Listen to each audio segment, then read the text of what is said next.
இஸ்லாமியர்கள் எல்லாருமே இல்லைங்க அவங்க விலை கேட்டிக்கிட்டோன்னு இன்றைக்கி சொல்கிறாங்க தமிழ்நாட்டில். ஐயோயோ அதெல்லாம் மனசு பாதிக்கப்பட்டுருங்க இஸ்லாமியர்களுக்கு. அப்படி சொல்கிறது யார்? யாருப்பா? திமுக அரசு. அப்போ டேஷ் அரசியல் யார் பண்ணுறா? யார் இங்கே டேஷ் பண்ணுறா? சொல்லுங்கள். அப்புறம் அதான் சொல்கிறேன், வளர்ச்சி அரசியல் தான் நாங்கள் பண்ணிகிட்டு இருக்கோம், டேஷ் அரசியல் நீங்கள் பண்ணிகிட்டு இருக்கீங்க. வைகோ அவர்கள் வந்து இத்தனை ஆண்டுகளாக இங்கே அந்த மாதிரி நீங்கள் சொல்கிற இடத்துல அந்த தீபத்தூணில் தீபம் ஏற்றுவதற்கான வழக்கமே இல்லை, 100 ஆண்டுகளாக இல்லை. இப்போ வந்து திடீர்னு வந்து நாங்கள் இதில் சொல்கிறவங்களாம் 100 ஆண்டுன்றான். ஏன்னு தெரியுமா உனக்கு? ஏன்னா அதுக்கு முன்னாடி ஏற்றிருக்காங்க பிரிட்டிஷ் 90 ஆண்டுகளாக தான் இல்லை, அதுக்கு முன்னாடி இருந்துச்சு. அது பாரு என்ன எப்பேற்பட்ட திருட்டுத்தனம் பாரு. சொல்கிறவன் எவனுமே 100 ஆண்டா இல்லை 150 வருஷமா இல்லை அப்படி சொல்ல மாட்டான்.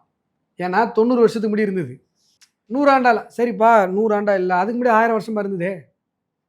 இப்போ வெள்ளைக்காரன் 200 வருஷமா ஆட்சி பண்ணிட்டு இருந்தான். நம்ம சுதந்திரத்துக்காக போராடணும். இன்னைக்கு கூட மகாகவி பாரதியை பற்றி, வஉசியை பற்றி பாரத பிரதமர் நரேந்திர மோடி அவர்கள் பார்லிமெண்ட்டில் பேசியிருக்காரு. இவ்வளோ பேர் கஷ்டப்பட்டு இந்திய நாட்டுக்கு சுதந்திரத்துக்கு போராடினாங்க.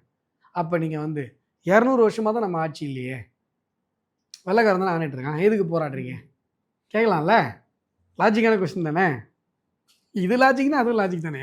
பெரும்பாலானவர்கள் இல்லை காங்கிரஸ் தான் இருந்தது இங்கே. நீங்கள் 1949 கட்சி ஆரம்பித்து 67 வரைக்கும் போராடினீங்க ஆட்சியை பிடிக்கிறதுக்கு. ஏதான் நீங்கள் தான் ஆட்சியிலே இல்லையே, எதுக்கு போராடினீங்க?